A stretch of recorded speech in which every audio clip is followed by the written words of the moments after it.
People, bloody hell, where do we start? Honestly, I don't even know where to start. There are so many talking points from last night. In fact, let's start with this one. Sunday session live this evening at 6 o'clock.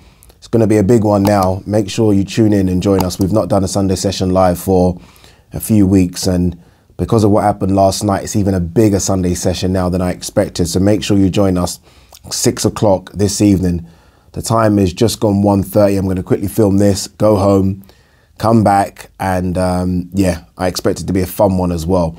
Last night was special, you know. It was really, really special. You pray for that. As a fight fan, you pray for nights like that. You pray to be there for nights like that. Obviously, look, to watch them on TV is special enough, but to be there in person, and look, you don't always get that. You're not going to always get that. And that's what makes those nights special, because those are 1 in 100, maybe 1 in 1,000, where everything just comes together. And what I mean by that is that the fighters sell it. The fighters promise so much. And these two are promising so much. Michael Conlan, fantastic speaker. Leigh Wood, a good speaker as well. And then it sells out. And you're thinking, okay, the fight venue is sold out, I think, a couple of days or something. So you're thinking, okay, both fighters are promising so much. Michael Conlan, unbeaten. The would-be champion, the would-be king, right? Just because of his amateur pedigree. And then you got Leigh Wood, who everyone kind of writ off and then had that fantastic performance against Yu Can. And you're thinking, okay, this has to deliver. And for me, I remember when Matchroom did their schedule, and I was thinking, all right, that first quarter schedule, and I was thinking, this is it.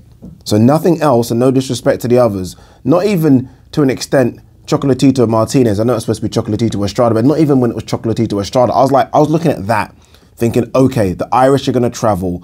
Leigh Wood and Michael Conlan are going to fucking meet in the center of the ring, and this is going to be special. But then sometimes, as we all know in boxing, sometimes that doesn't always happen. Sometimes you get those fights that promise so much, and then there's stalemates. But I just knew, obviously I'm working, and you know, you're trying to make sure you're concentrating on your work. But when Kevin Ajako came out, and his fight wasn't that good against Juan Carlos Rubio. Rubio was tough, but we'll talk about that in a minute. But then you're starting to see the fans go at each other. It was almost like a cup final. I was going to say a Premier League game, but it's not, because it's sort of obviously majority home fans and a small away fan. Here was a cup final where it was 50-50. And they almost got tired of the Kevin Ajako fight, and then they started going at each other. And I was like, fucking hell. And that's the first time I realised as well that it was segregated. You don't normally get that at boxing. That's the first time I realised. And that was a very, very smart move. And it just worked well. Because literally, the Forest fans would sing their Forest songs. Then the Irish, will then get up and sing their songs. And they would take it in turns. And I was like, this is going to go mental. And then when Michael Conlan came out, I was like, oh my Lord. It was exactly the same as when Josh Warrington came out for that fight against Lara at Headingley Stadium. It was exactly the same. And I was thinking, shit, Leigh Wood might get booed in his hometown. And this is going to... But then the Forest fans just rose. Fucking hell, people. I can't even put it into words. The Forest fans, because I was thinking the Irish fans are going to drain them out. The Forest fans were like, not in our fucking backyard. They rose up and sung in unison. And I was like, this is it. This is going to deliver. And then when Michael Conlan, by the way, Michael Conlan is such a good boxer. So slick. So has everything. Really has everything. And he'll be back. He'll be a world champion. That's a given. That's a given. If he can get over the mental scars of this fight, I think he'll get over it physically. The mental scars, he'll be a world champion. When you put Leigh Wood down, you know, I'm neutral, and I don't have a dog in the fight. I like both of them. I've spoken to both of them a few times. But when you put Leigh Wood down, I was thinking, oh no. You know, I didn't want it to end like that, because again, you build it up in your mind as to what the fight's going to be. Leigh Wood got up, I was like, oh, he's done. It was very reminiscent of when Kid Galahad got beat by Kiko, and Kid Galahad got dropped right at the end of the round, and you're thinking, oh, his legs are still gone.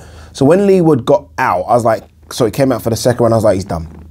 How he gutted out the second, the third, and the fourth rounds, I don't know. Because I'm telling you now, I'm watching it. I'm looking at his legs. You're watching it. What I'm seeing is his back leg is shaky. It's unbalanced. And Leigh and Michael Conlan landing that left time and time and time again. You're thinking it's a matter of time. Like, I'm standing next to Tony Bellew, and he's like, it's over. I'm listening to Carl Froch, because I've got my earpieces in. I'm listening to Carl Froch in comms, and he's saying exactly the same thing as well. This is probably over. It's probably done. How Leigh would... I don't know where you find the reserves to do that. I don't know where you do it. And again, credit to the Forest fans. They knew he was gone. They, you know, normally, you know, sometimes when there's two sets of fans. There's me as a fight fan. I don't really sing along. I'm just nervous. If I support someone and they're getting beaten up, I'm just, oh my God, no, please. Then there's another type of fan that's like, no, I'm going to get up and I'm going to show him we're supporting him. And those Forest fans did exactly that. They, look, obviously Leigh Wood's doing it all in there himself, but they are, I think, the reason why Leigh Wood just was like, this ain't happening. This ain't happening. Because there was times when he was getting lit up. Like every time he would have success, and he would, you know, have some success, you know, he was starting to drain the tank of Michael Conlan. Like every time he would have success, sorry, Michael Conlan would come back with a big left hand. And you're thinking, oh, fuck's sake. Just as you thought, oh, Leigh Wood's won that round, if it goes to points, then all of a sudden, Michael Conlan would land a nice little 1-2 bang, and you're thinking, oh, here we go again. And the Irish fans will go crazy. But how Leigh Wood turned that around, I don't know. I don't know. There's two things. There was a knockdown in round 11, which being ringside looked like a knockdown. It looked like, yes, there was a bit of a slip, but there was a left hook. And then he went down, then he slipped. So it was already on the way down, I think. And then, even if it wasn't a knockdown, you look at the body language of Michael Conlan when he went to the corner. He looked shattered. He almost looked like it was a knockdown, if that makes any sense. Adam Booth was obviously livid, sorry. But when Leigh Wood came out for the 12th round, he came out like a man fucking possessed. He came out, it was very similar to the way Carl Froch, and it's strange it being in the Nottingham Arena or the Motorpoint Arena. It was very similar to the way Carl Froch bashed up Bute, where he got him on the ropes and he just literally went for it. It was like that. It was just incredible. Guys, I know I'm kind of just going all over the place with this one, but it's hard to sum up just how special that was. And look, I can say this now because Michael Conlan's okay. I probably wouldn't be doing this video with this kind of energy if obviously Michael Conlan was in hospital, but he's okay. He went to the hotel, him and Leigh Wood actually embraced, and you know, they spoke for a little while, so he's fine, he's okay, and that's good. But the way in which Leigh Wood got the job done when he was going to lose his title in front of his home fans, and he was like, no. That's the only way I could describe it. He almost was like, no. Do you remember that scene? This is so mad. Remember that scene from The Matrix where Neo realizes who he is and they shoot, like Mr. Anderson and the other guys shoot bullets at him, and he's just like, no. And he stops the bullets. It was almost like Leigh Wood was like, no, this ain't happening. It's not happening. He was hurt to the body hundreds of times. Like he was like, oh, and I could see it in his face, but he was like, no, this ain't happening. Fuck, man. It's incredible. Guys, it was incredible. It really was. And I wouldn't mind seeing it again. I mean, look, that again at the Forest ground this time. Sorry, apologies, the City ground, right? It is City ground, Forest Stadium.